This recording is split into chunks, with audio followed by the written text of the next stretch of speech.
Hi everyone, very good evening. Welcome to the webinar for Medicine UG by Dr. Archith Boloor. So we have Dr. Archith Boloor with us who will be taking forward for it. So dear sir, please take forward with the webinar. Thank you. Good evening all and welcome to this Medicine Unlocked High Yield Concepts which we are going to discuss about some of these concepts which are possibly going to be a high yield ones when you're appearing for your INI-CET.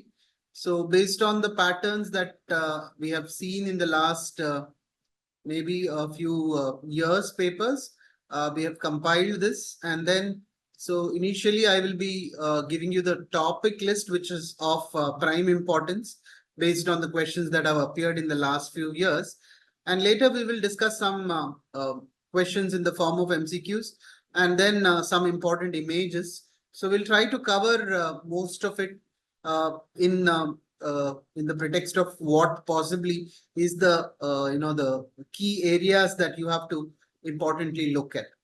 So if you look at the high yield frequently asked topics in the last few years, the main topics come from cardiology. So if you look at the cardiology portions, ECG and its patterns, very important topics. The patterns which are there for MI, the ST elevation, non-ST elevation. I'll discuss that in a few case scenarios later. Pericarditis, where you have global ST elevations in all the leads and PR segment depressions. Hyperkalemia, classical tall tented T waves, broad QRS sine wave pattern. And arrhythmias, the various arrhythmias, we'll discuss it in a short while. And WPW syndrome, you have the delta wave, short PR interval. Very common questions with images have been asked, or the description has been given, and the pathways have been asked. The other important part that has been asked frequently is the MI. So MI part, the management of MI, especially the biomarkers, the troponin, the CKMB, how it rises. All of you know it's important for pathology, under pathology also. And something called as the flipped LDH, which has come. So normally the LDH2 is more than LDH1. LDH1 is primarily from the RBCs and the heart. So within 24 hours, you may have the LDH1 more than LDH2. That is what we call as a flipped LDH. One of the common condition is MI, where the LDH1 is much highly elevated compared to LDH2. Also, it can happen in hemolytic anemia and megaloblastic anemia. So that is the flipped LDH. The post-MI changes the timeline. What are the complications that can happen in the acute event? What can happen in the the chronic as the days progress? When does aneurysm happen? When does the ventricular septal rupture happens? All those things that are importantly asked. Indications and contraindications for fibrinolysis, standard questions. A lot of MCQs asked on that portion also. In the arrhythmias, atrial fibrillation is very frequently asked. The causes, the management of atrial fibrillation, etc. have been asked very frequently. Pulmonary embolism, a very important topic that has been asked of very frequent times it has come. And the diagnostic criteria, the DVT, the Wells score, etc. has come. The treatment of all three, AF, pulmonary embolism, and DVT, very frequent questions. The CHAD-VAS score, the Hasbled score, post-AF, how do you give the anticoagulation, common topics. Heart failure, very important topic. The classification, the pathophysiological markers, the newer drugs, the role of BNP, the newer drugs like the ARNI and the SGLT2 inhibitors, these have been asked. Valvular heart disease, commonly asked based on the murmur clues. They would give you some murmur which is heard in a particular area and what is the finding that is associated with that. Sometimes the echo findings might be asked and the management be asked. And infective endocarditis is an often question that's come very frequently in the cardiology section. So cardiology does have a very important topic that has been covered, and almost always we do get questions under this section in cardiology. The next topic which is coming frequently is from the pulmonology. Obstructive airway disease, asthma, COPD, the spirometry patterns, we'll discuss that shortly, various flow loops, etc. Pleural effusion, diagnostic criteria, Light's criteria, the various examples that's been asked. Pneumonia, the various clinical scenarios for community or hospital-acquired pneumonia, the management part. The curve 65, very importantly asked. Tuberculosis, definitely you'll have questions on the investigations, the drugs, the drug-resistant patterns, and some ILDs, sarcoidosis, certain HRCT patterns, the classical images, we'll look into that later. Nephrology, the AKI-CKD, the rifle criteria, the heat map for CKD, the various classifications based on the patterns which are there with the proteinuria as well as the glomerular filtration rate. Nephrotic syndromes, the varieties that you see in adults, the childhood. Glomerulonephritis, very frequently RPGN and IgA nephropathy are two common questions we ask on that. The patterns, the immunofluorescence, the electromicroscopic feature. The electrolyte disturbances, sodium, potassium, definite questions. Acid base, you will have definite questions. We'll be discussing shortly about it in a few examples. The dialysis, the hemodialysis, the SLED when you do, the SCUF when you do, the peritoneal dialysis indications, certain complications that would come. All these things are discussed quite often in these. Quite often you do get questions. Gastroenterology, the simple questions come from the LFT interpretations, the hepatocellular pattern, the cholestatic pattern. What is the differences between these is commonly asked. Hepatitis B and C, the serological markers. All of you know this is important, both biochemist in microbiology as well as medicine, you ask questions. Cirrhosis, the complications, the SAG, the stagings, the encephalopathy management, the West Haven is asked. Acute pancreatitis, again, the Ranson's bicep is a very common question. IBD, important questions. Some rarer types of cirrhosis like Wilson's, hemochromatosis are all questions which are often asked in the gastroenterology section that we see there. You do get with that. Endocrinology, very, very important. You do get a big chunk of questions from endocrinology, especially the diabetic ketoacidosis and the HHS differences. The case scenario will be given and you will have to differentiate whether it is a diabetic ketoacidosis or hyperosmolar state. Insulin types, a very, very common question asked. Insulin types, that is there. Other than diabetes, they ask you all these Somyogi phenomena or the Dawn phenomena, the classification of diabetes, the types of diabetes which are there, the MODI, the classification, the autoantibodies in diabetes is asked.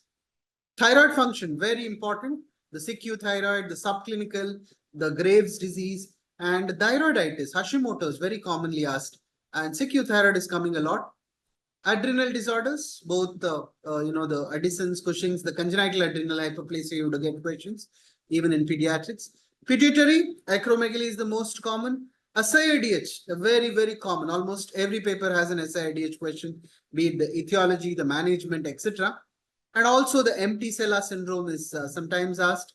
Now you have the female hormonal syndromes. Basically, it's under gynecology, but you do get a lot of questions on PCOS and other things. Obesity, the MASLD, the metabolic syndrome criteria, very often asked. Neuro also forms a very important category that you do get questions.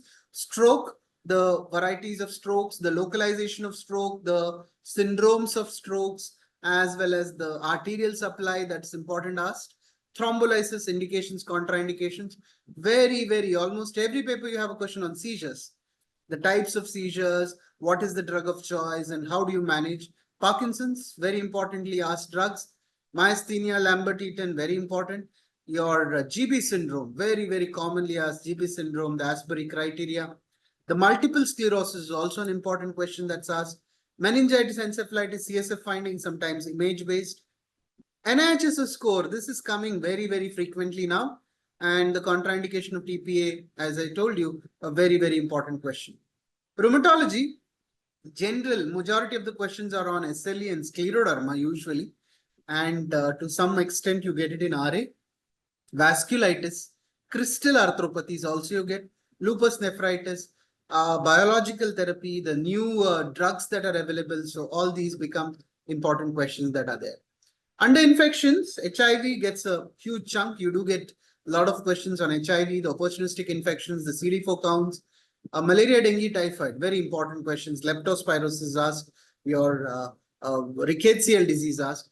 COVID-19, I think, has become lesser now, but they do get a long-term sequelae, the coagulopathy associated, etc.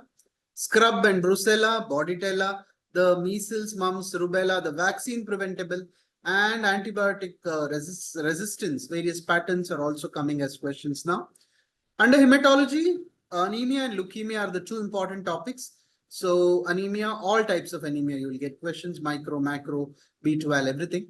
Leukemias, the flow cytometric patterns that are important. Myeloma, a lot of questions on the criteria, the SPEP, the urinary markers, how do you manage? Coagulopathies, you do get questions on PTA, PTT, the mixing studies, transfusion reactions. Thrombocytopenias, thrombasthenias are also asked as questions. Miscellaneous toxins, snake bite, OP poisoning, salicylates, your cardiotoxic plant poisons, paracetamol, the dosing schedule, the Rumac nomogram, etc. Shock, you often ask questions on shock, the types, the hemodynamics, how do you manage, the autoantibodies. Sometimes you have a screening questions, especially the cancer screening, the diabetes screening, and the newer criteria. So these are the common trust areas of medicine.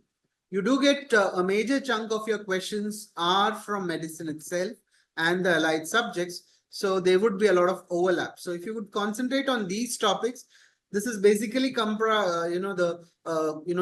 have gone through the last few years question papers and tried to figure out which sections have got this importance. That's where we have got these key areas that are there. But you could get in others also. Geriatrics, you do get questions, but geriatrics is a composite of all systems. You can get questions on polypharmacy, frailty, the geriatric giants can be asked. Also, you do get a lot of questions on the genetic medicine. So that would come predominantly on pediatrics. The chromosomal disorders would be there. The mucopolysaccharidosis, etc. are common questions. Also, you may have questions coming from the the rarer part of it, like you have the environmental medicine, maybe the heat stroke or the drowning related problems which would come, which could be commonly asked. So these are the trust areas. So let's go on to discuss a few examples, and based on that, let's work out some of the common questions that are coming in the paper that could come. So we'll discuss a few questions here. Not all the questions are possible to discuss. A 40-year-old male has come with the who's on ACE inhibitor and thiazide for systemic hypertension. Blood pressure is 159 months, and he's been diagnosed to have bronchogenic carcinoma with metastasis. His sodium is 123, creatinine is 3, RBS is 112, urea is 24. Serum osmolality is 258. The urinary osmolality is 360. 24-hour urine sodium is 130. What is the probable diagnosis?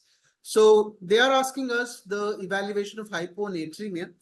And be rest assured, majority of your hyponatremia which is going to be asked is SIADH itself. So is this SIADH or not? That is a question. Now this patient is on a thiazide diuretic. That is something that you have to remember. So it could be diuretic abuse also. The urinary sodium is high, right? The urinary sodium is high. That can be because of diuretic as well as SIADH. What is important for us is to see the osmolality. The urine osmolality is really big, compared to the plasma osmolality. Plasma osmolality is low, urinary osmolality is high. So putting all together, is there a disease for SIADH? Please remember cause of SIADH. Of the brain, the lung. It could be a space-occupying lesion in the brain or a space-occupying lesion in the lung. They are the most important causes. So this would fit into SIADH. However, it's important for us to understand that thiazide as well as renal failure has to be ruled out. So the answer for this is SIADH itself, euvolemic hyponatremia. So very important, low sodium, low serum osmolality, high urinary sodium with the urinary osmolality being very high. Very, very importantly, things that have to be ruled out is adrenal, thyroid, heart failure, pituitary. renal disease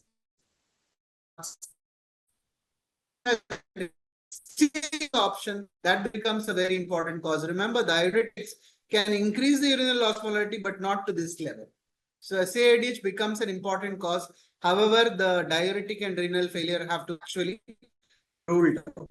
So you should know the hyponatremia workup. So please remember, you will get a question on hyponatremia. It can be due to hypovolemic, euvolemic, or hypervolemic. Hypervolemic is heart failure, liver disease, nephrotic syndrome, kidney disease. The euvolemic part is where the SIADH comes, but hypothyroidism, endocrine deficiencies like addisons, thiazides, etc. will fit into these patterns. Hypovolemic is either renal or extrarenal. Renal is usually diuretics, and extrarenal is due to dehydration, diarrhea, and vomiting. So this flow chart, all of you should remember. You do get many questions on that based on this pattern. The other electrolyte abnormality, which is often asked, is due to calcium. I'm just including this table. Please remember this. See, on this axis, you have the calcium, and this axis, you have the parathyroid.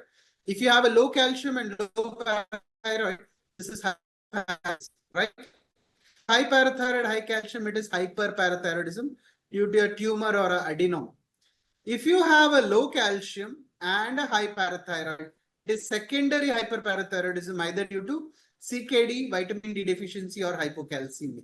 If you have a high calcium and a low parathyroid, it is parathyroid independent hypercalcemia, either a paraneoplastic or increased vitamin D. It could happen in case of sarcoidosis and granulomatous diseases. So please remember, whenever there is hypercalcemia and hypocalcemia and they give PTH, so combine this, 4 into 4 and find out the cause. Very important thing that you should always remember. Okay, let's go on to the next question. COPD patient brought in unconscious state, and this is the ECG that they have given. So here you can see the ECG. Is it ventricular tachycardia, atrial fibrillation, atrial flutter, or MAT, multifocal atrial tachycardia? Now, what you can importantly see here very clearly, atrial fibrillation should be irregular, so that's not there. So AF is out. Flutter would be having the flutter waves, that's also out. Ventricular tachycardia is broad complex, so that's not there. Here, if you see the rhythm strip carefully, you will see the multiple morphology of the P waves. Okay, P waves of multiple. So in a given lead, if you have 3 or more morphologies of the P wave, it becomes MAT. So multifocal atrial tachycardia. Again, the second clue you should remember, this is commonly seen in COPD patients. Multifocal atrial tachycardia is diagnostic of COPD, especially hypoxia, chronic hypoxia that produces it. Management requires the same. If the heart rate is high, you will require a rate control. Otherwise, with oxygen, it could subside. So arrhythmias are an important cause. Okay, you can see here the zoomed image. You can see the multiple morphologies of the P wave, the tall, the biphasic, the equiphasic. So this is the MAT, which is could be regular tachycardia. Sometimes it can be irregular also. So that's very important about MAT. Okay, calculate the GCS of a patient who is intubated, eye movements to pain and abnormal flexion of the limb. So patient is intubated. Now, what is the GCS that you can calculate of this patient? So is it a E2, BNT and M4, E2, V1, M1, and E2, VNT and M3, or E2, V2, M3? So you know the GCS staging. So remember, its eye opening has stage 4, 3, 2, 1, and not testable is a new category. That is the new terminology that we use. Here we know, since the patient is intubated, V has to be NT. So our criteria, the patient is opening spontaneously. There is eye movements to pain that is there. So eye movements to pain or the pressure we are saying. So we are calling it as E2 and VNT, and motor is abnormal flexion, that is 3. So GCS is a very important thing that is asked often. So please remember this table. 2 siblings were fighting over property when one of the younger brother had chest pain and collapsed. Brought declared dead. His kin says he was previously healthy. So what is the cause? Sudden death, restrictive cardiomyopathy, Takotsubo cardiomyopathy, HOCM or DCM. Again, this is the classical stress cardiomyopathy that we see. That is the Takotsubo cardiomyopathy. So it's a apical dilatation, apical ballooning that happens. Takotsubo is an Japanese octopus trap. Okay, that's the Takotsubo. on a cath or a angiogram, you can make out this apical balloon. Very commonly, it is non-ischemic. It's otherwise called as a broken heart syndrome. It's usually due to the catecholamic oversurge that you see there. So you will have a classical LV apical segments. Very importantly, the angiogram will show increased coronary flow. There will be no stenosis. There will be increased flow. And again, this can happen with other catecholamic oversurge also, like pheochromo also. So Takotsubo cardiomyopathy is an important question that it comes as. Again, very important, sudden cardiac arrest. What are the causes that are there? Most often is MI. It could be due to coronary spasm, anomalous coronary energy. Channelopathies, long QT, short QT, Brugada, catecholaminergic PVT, that is CPVT, that is one more thing. Cardiomyopathies, most often it is arrhythmogenic RV cardiomyopathy. Hypertrophic could cause sudden death. Heart failure when the ejection fraction is very low. Aortic stenosis, sudden cardiac death. TOF can have sudden cardiac death. Severe electrolyte imbalance like hyperkalemia, hypercalcemia can cause massive pulmonary embolism. Vigorous activity in a sedentary individual and acute psychosocial or economic stress can also result in sudden cardiac arrest. So this is the list of causes that you have to remember when a sudden cardiac arrest. HOCM, very characteristically, you get the tall QRS. Okay, you have a tall QRS and you get the dagger Q waves. You can see this dagger Q waves in the left precordial leads. That's a very characteristic. If this ECG is given, you have to make the diagnosis of HOCM in a sudden cardiac death. WPW syndrome, short PR interval and delta wave. You can see the delta waves here. You can see the slurring of the QRS, upstroke of the QRS, and the short PR interval. Again, one important causes, it can produce tachycardia and death. The other ECG which is often kept is a pericardial effusion ECG.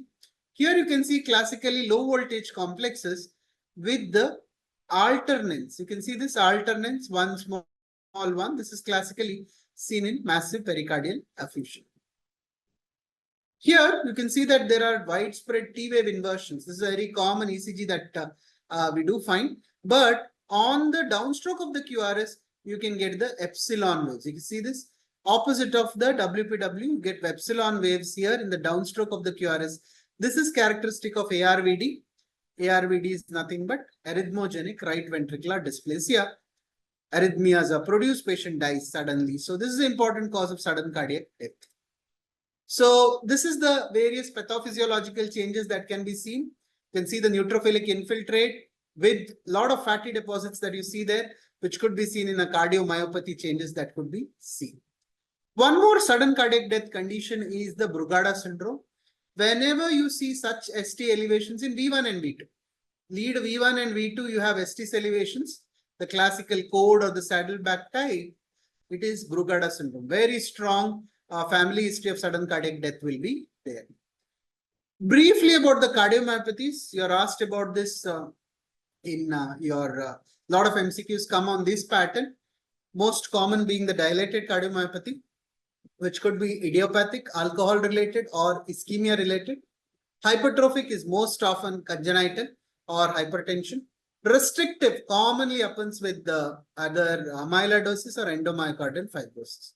Dilated usually presents with biventricular failure. Restrictive sometimes manifests with right heart failure more than left heart. So if you see a cardiomyopathy with right heart failure more than left heart failure, it is restrictive cardiomyopathy that you could get.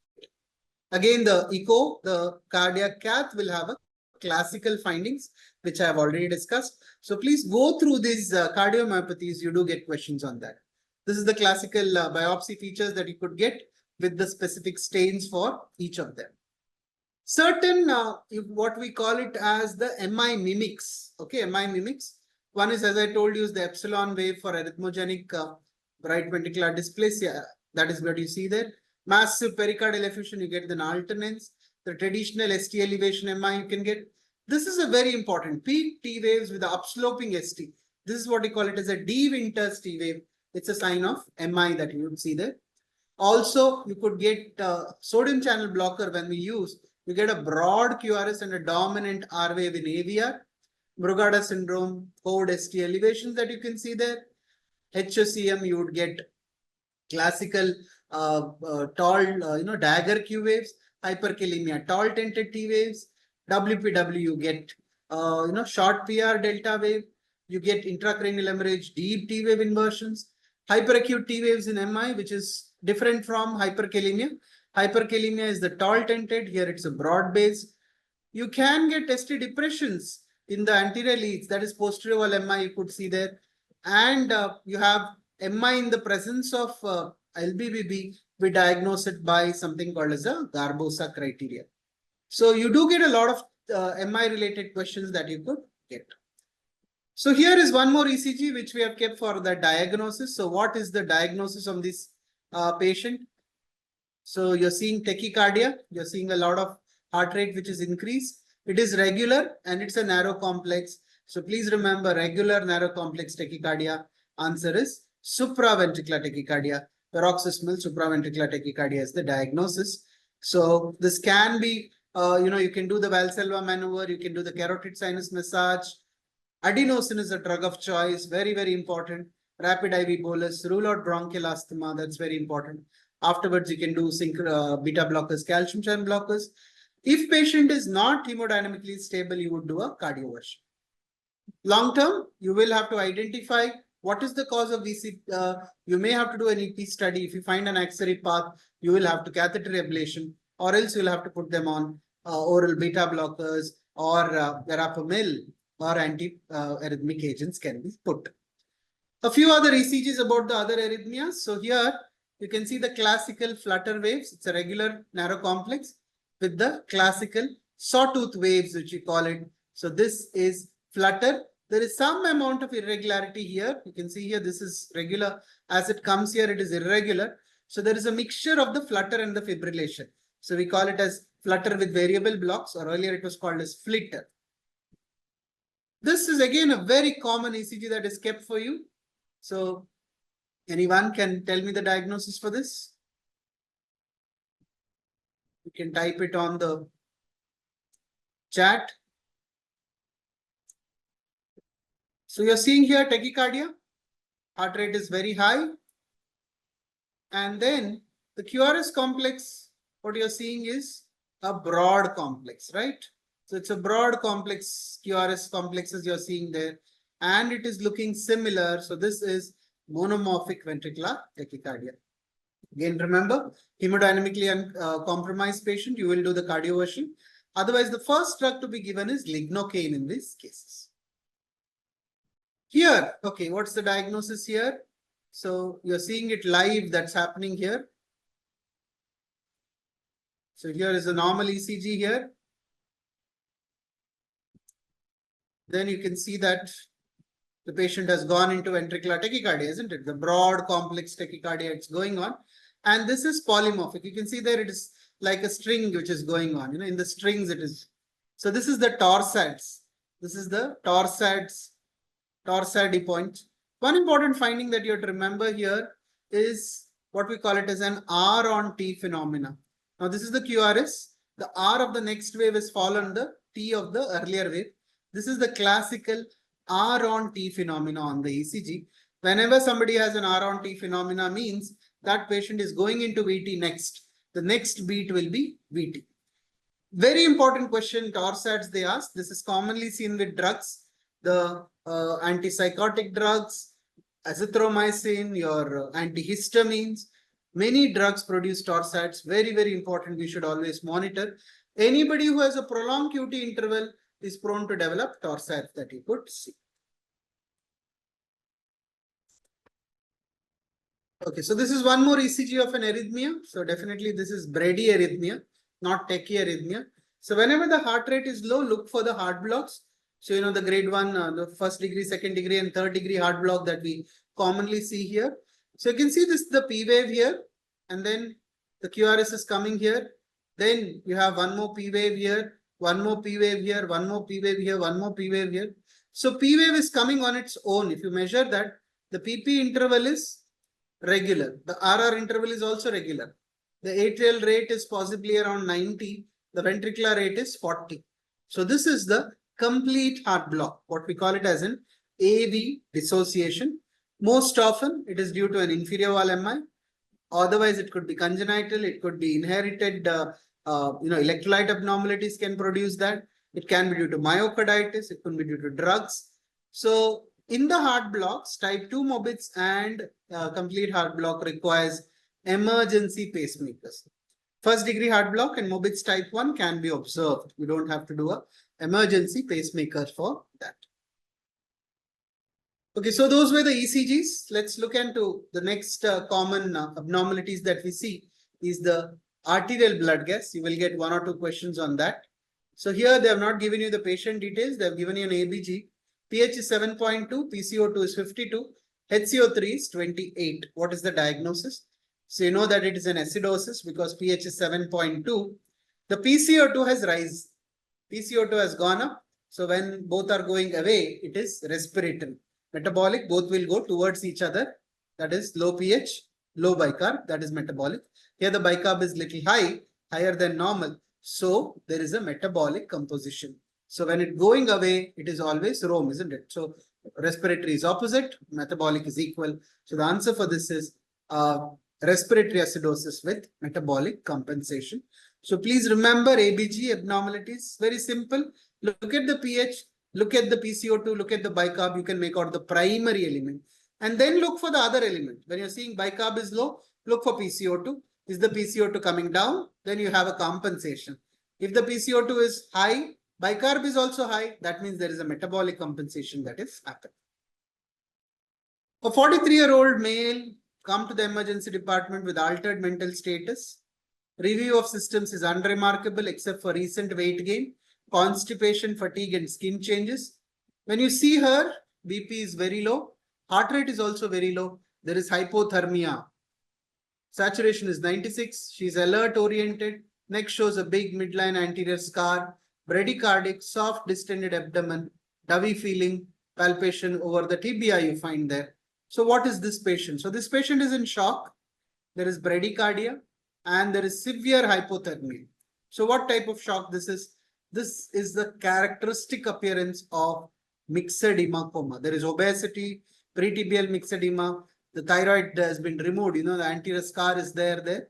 So this is the classical appearance of myxedema coma that this patient is having. So again, a very important question asked about the management. So it's very important that we have to give warming of the body. Fluids have to be given. Levothyroxine. But before giving levothyroxine, always start steroids. Very important. Hydrocortisone has to be started before giving thyroxine. So again, the patients between hypo and hyperthyroidism, common differences asked. All of you know this. Most common cause for hypothyroidism is Hashimoto's. Most common cause for hyperthyroidism is Graves' disease.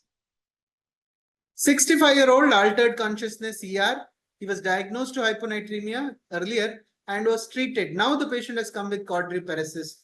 What is the finding? They have marked it here. You can see the pons. There is a hyperintensity that you're seeing in the pons bilaterally. So correction of hyponatremia very rapidly results in this complication called as central pontine myelinolysis. Again, remember, this is not only restricted to the pons, it can happen anywhere. So it's called as an osmotic demyelination syndrome. You should be careful in correcting the hyponatremia. Never correct over aggressively.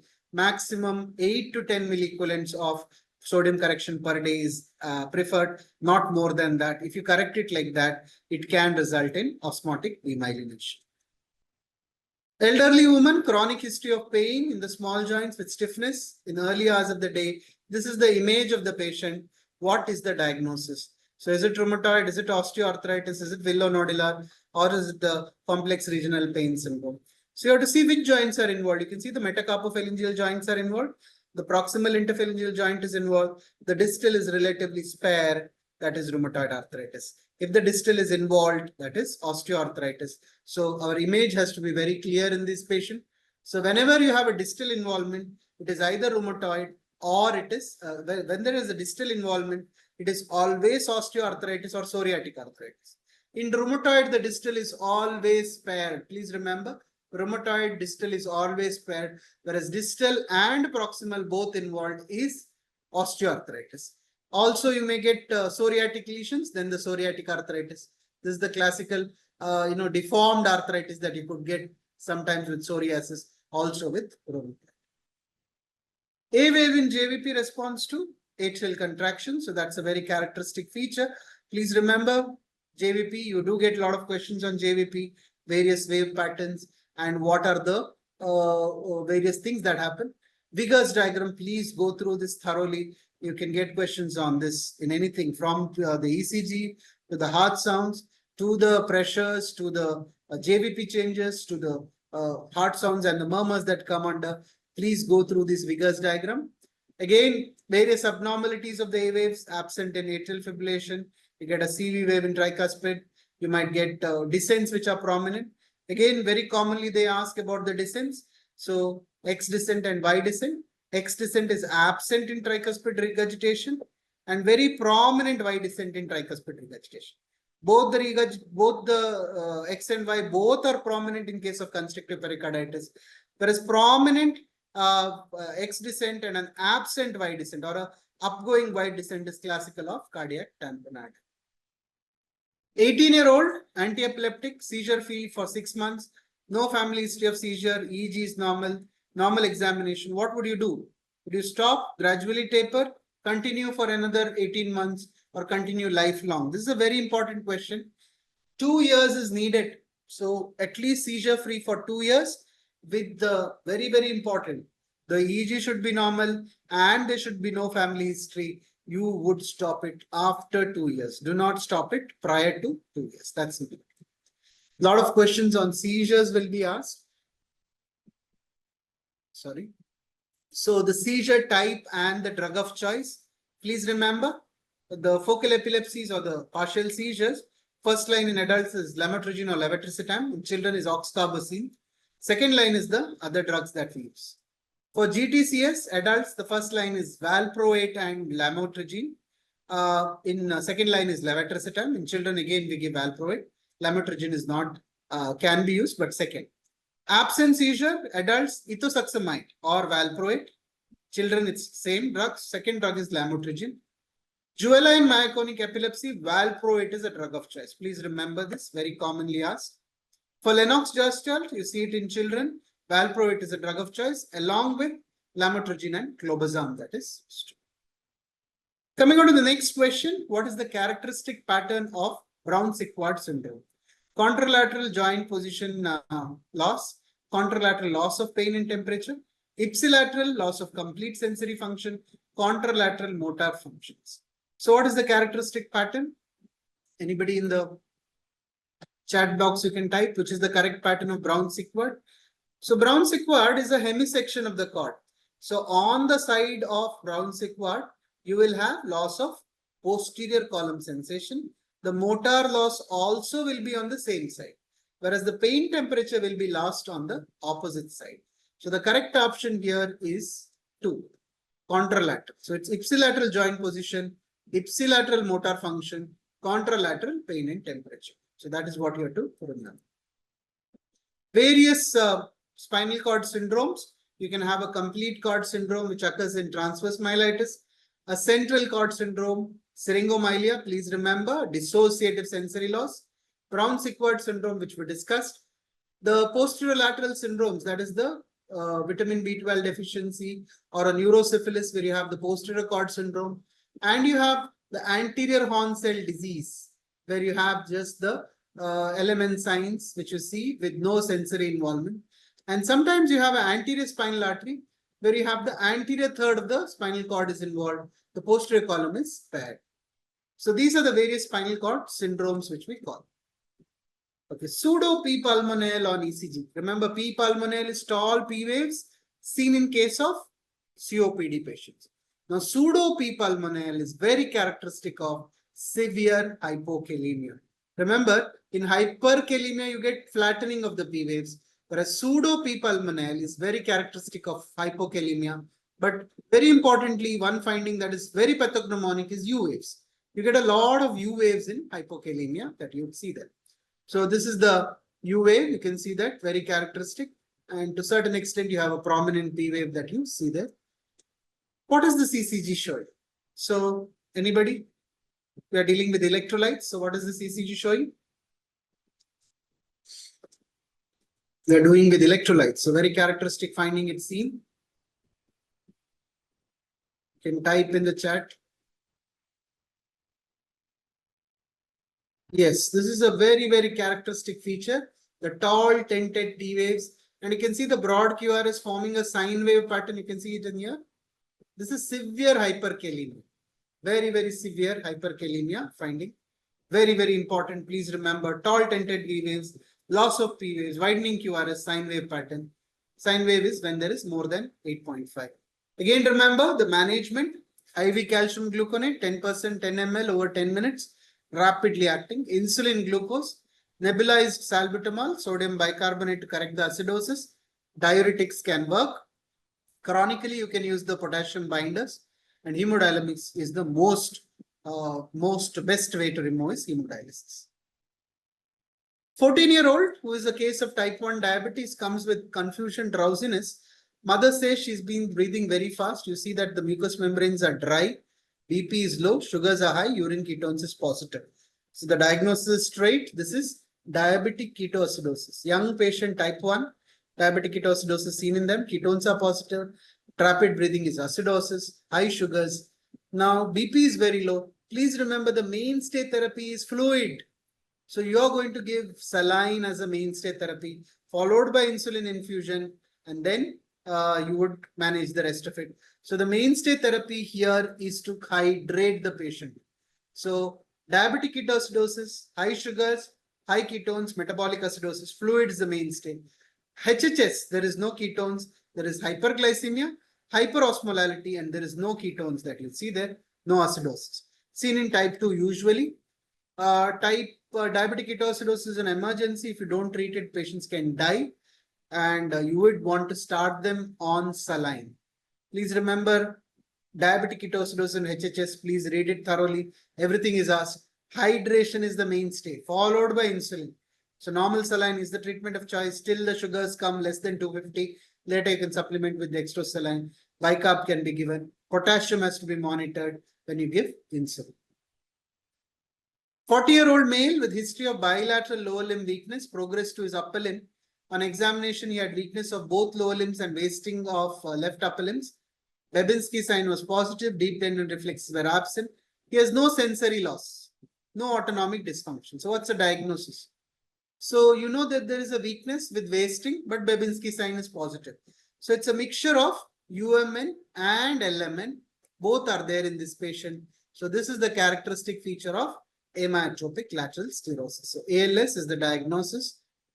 GBS is a pure LMN and MS is a pure UMN. Please read about amyotrophic lateral sclerosis. Lot of questions asked. The variants, the C90RF72, which is the pivotal membrane trafficking and autophagy gene, which is associated. You do get a lot of questions. Other name is Lou Gehrig's disease. So remember that sometimes you can have a pure LMN variant, which you call it as an SMA, pure UMN variant, which you call it as a primary bulbar palsy. So pathologically, this is what is seen, whatever I have written in red. The bed cells in the motor cortex, anterior horn cell of the spinal cord, and the lower cranial nerve nucleus is lost and gliosis happens. The Bunina bodies, which are the eosinophilic inclusions, and the accumulation of TDP43 is very characteristic. So these are questions that are asked. All these, whatever I put as points, are individual questions which have been asked about ALS. Please go through this very clearly. We have the King staging system, a lot of drugs which have been tried, the tofersen, the sodium phenylbutyrate, the rotosodiol, and the edavenone and riluzole are all used for the management of this condition that you see there. Okay, this is the flow volume loop. What does it show? Is it a fixed distal airway obstruction, fixed central airway obstruction, variable intrathoracic, variable extrathoracic? Anybody? What does it show?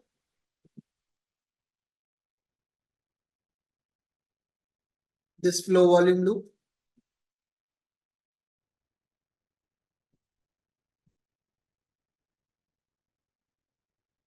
Okay, so please remember what is the fixed flow loop. So this is the normal pattern. If you have a fixed upper airway obstruction, you get the scooping of both, which could occur due to vocal cord paralysis or tracheal stenosis. Variable extrathoracic, you have a normal expiration, a good inspiration, which is normal here. This is what you get. Variable intrathoracic, you will have the opposite of that. And COPD, you get this pattern. So please remember these flow volume loops and how is the pattern. So please go through these images and identify what's abnormal. Very common question asked about. What is this urinary crystal that is seen? You can see this classical histol.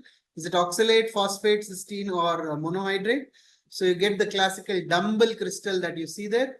So the dumbbell crystal which you see is this dumbbell shaped crystal that you're seeing in this patient is secondary to calcium carbonate. So calcium carbonate is the crystal which is dumbbell shaped.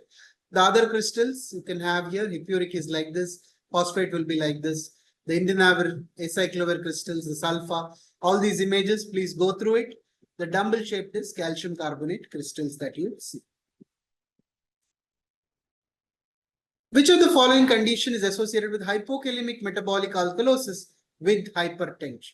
Barter's, Liddle's, Gentleman's, Gordon's. Very, very common scenarios they ask you about.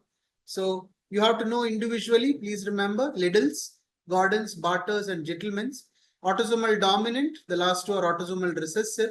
You should know the defect. Liddle's is ENaC, Gordon's is YNK1 and 4, Barter's is sodium potassium chloride, and Gentleman is 2-chloride. Remember, the blood pressure is high in these two conditions, Liddle's and Gordon's. Here it is normal to low. Renin is suppressed in first two. The renin is high in the other two. That is why the BP is normal. Aldosterone is suppressed in Liddle's, whereas it is normal in Gordon's, high in Gentleman's and Barter's. Potassium is low in Liddle's and Barter's.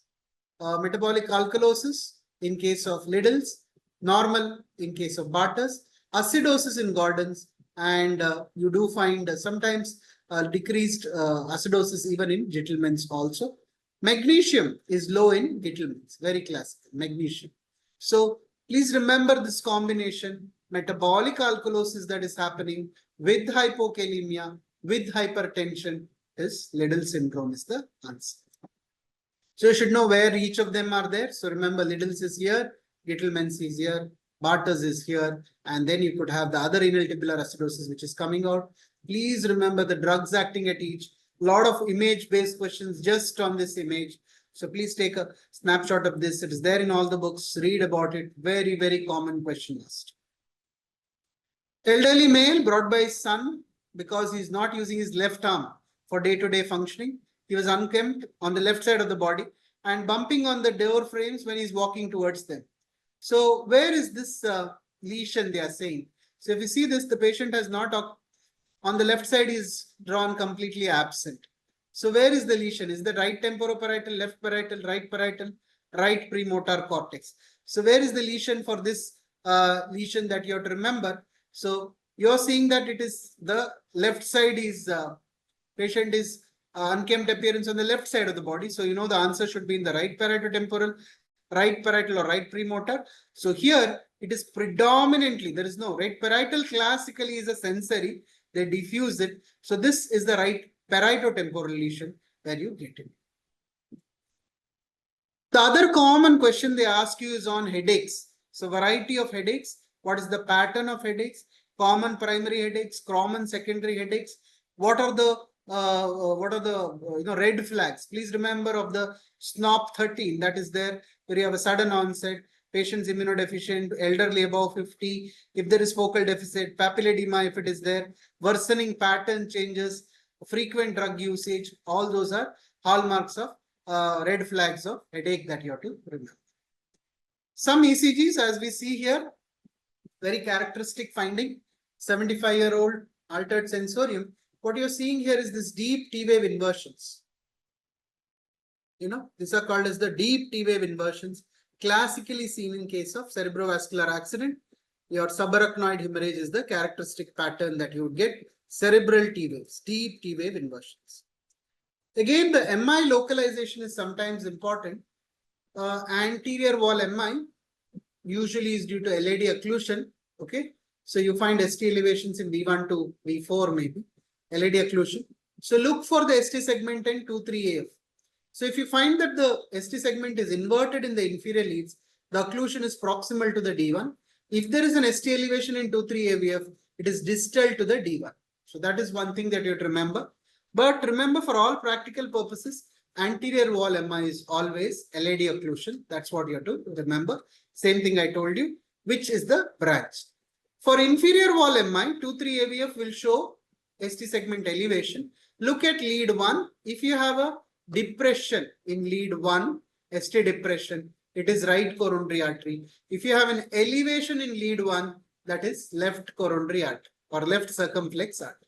So that is how you localize based on the ST elevations, whether it is a right coronary artery or right coronary artery or left circumflex. Simpler, you see the ST elevation in lead 3 more than 2. So lead 2 and 3 both will have ST elevation. If the elevation in 3 is more than 2, it is right coronary artery. If there is association of an posterior wall MI or an RV MI, it is right coronary artery that you see there. But if the ST elevation in lead 2 is more than 3, and if you have V1, which is lead 1, which is depressed, that is classically seen in case of left circumflex territory. So here you're seeing an ECG, you're finding that there is a ST segment elevation in lead 2, lead 3, and AVF. So this is an inferior wall MI. ST elevation in 2 is more than 3. And you're finding a nice ST depression in V1 and an ST elevation in lead 1. This is right coronary artery infarction, very characteristic of RCA infarction. A few image-based questions can be asked. So here is the first X-ray. Anybody can tell me what is there in this quickly?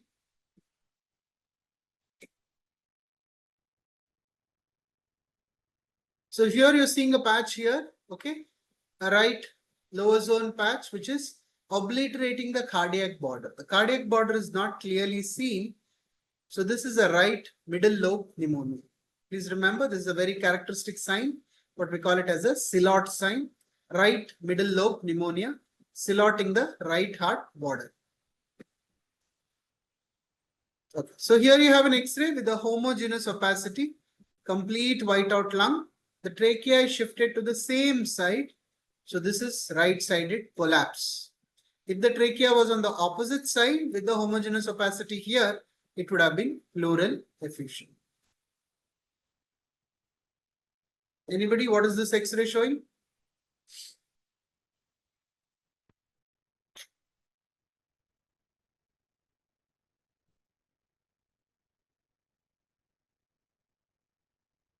You're finding small, minute shadows, right? Minute shadows, you're seeing small dot, dot, dot shadows. This is classically miliary mottling. We call it as miliary mottling. The diagnosis is miliary mottling. Most often is due to tuberculosis, but it can happen due to various other causes. It can happen due to tropical pulmonary eosinophilia. It can happen due to drugs. It can happen due to pneumoconiosis. So, but pneumocystis also, but most important is miliary tuberculosis. So here we have bilaterally lower zones, non-homogeneous opacities with air bronchograms. So this is the bilateral lower lobe pneumonias. The cardiac shadow is clear. So it's not a middle lobe, it's a lower lobe pneumonia. Usually it is a atypical pneumonia, bilateral pneumonias. Similar shadow, if you had a cardiomegaly, then you could have considered pulmonary edema as a cause. This is an MRI. You're finding that there are cystic spaces inside the spinal cord. What's the diagnosis? Very, very characteristic image. Multiple cystic cavities inside the spinal cord. This is an MRI of anybody? Yes, this is classical syringomyelia. You can see that. So this patients will have dissociative sensory loss, lot of element signs, and the bladder will not be involved in these patients. This is a young patient, pulmonary oligemia. You can see the upturned boot, the core and subart. Classical appearance of tetralogy of Fallot. Very common X-ray that is get filled.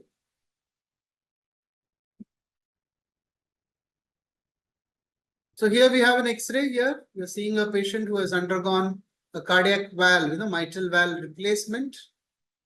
And this is the classical bat wing appearance around the hilum, pulmonary edema. You can see this post-operative state with the valve prosthesis, and this is the bat wing of pulmonary edema.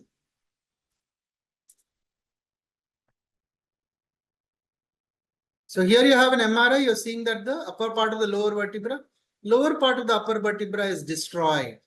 And you have a compression on the spinal cord.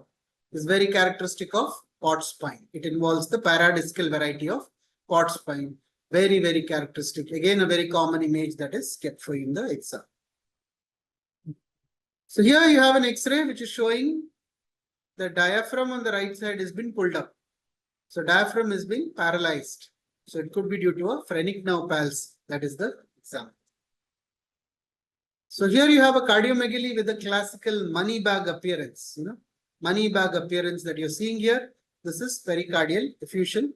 There is some amount of loculated pleural effusion here also. The money bag appearance is characteristic of pericardial effusion. What is this? One of the common X-rays that is kept in the GIT tract. Yes, you have a dilated colon. Okay, frustrations are there, which is very much dilated, more than 6 centimeters. So it could be a toxic megacolon that you see. Complication of the inflammatory bowel disease. You can get this toxic megacolon, dilated colon that could be there. Sigmoid volvulus would be different. You would have a coffee bean appearance that you could see. This is toxic megacolon. So you're seeing multiple calcifications. So this is the renal calculi in the upper pole and the lower pole. Here it is somewhere in the middle. This is how the renal calculi would look. And there is some air around the kidney you can see here. So this is a characteristic finding of air around the kidney. Which condition? Anyone can tell? Air is there around. So it's a very dangerous condition. What we call it as emphysematous pyelonephritis. Okay. So here you're seeing a calcification which is going around the L1 vertebra, body of the L1 vertebra going from the right to the left. This is the calcific pancreatitis. Chronic calcific pancreatitis could be due to chronic alcoholism or tropical pancreatitis. This is the classical appearance of emphysematous pyelonephritis, which I discussed. You're seeing the entire kidney. So in this condition, you will have to do nephrectomy. What is this? So it's a CT head. So this is the extradural convex biconvex appearance that you're seeing there. Extradural appearance that you're seeing there. If you had a subdural, it would have had a concavo-convex appearance. This is an intracerebral hemorrhage. This is how it looks like on a CT. And this is the infarct, a large infarct. Infarct would look like that. This is, so here, this in first image, you cannot give thrombolysis. This patient, you can thrombolyze. Yes, what's the diagnosis for this? Lateral X-ray skull. Yes, this is classical punched out lesions that you get in case of multiple myeloma. Yes, what is the example?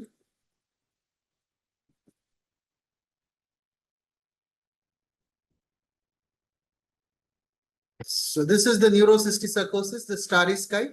This is the cysticercus in the muscle. Classical rice grain appearance, cysticercosis. This is a classical X-ray where you're seeing what we call it as a jug handle appearance. So you have a huge pulmonary arteries, no left atrium, RV apex. So this is the ASD Eisenmenger jug handle appearance which you get. So again, here you can see a mitral valve prosthesis. You can see a double atrial shadow, straightening of left heart border, splaying of carina. So this is the mitral valve prosthesis that is being kept. So I think in today's session, we have discussed a few of the common questions. What are the stress areas that are commonly asked? And what are the common stress areas that you have to know, which are commonly going to be asked in case of INI-CET?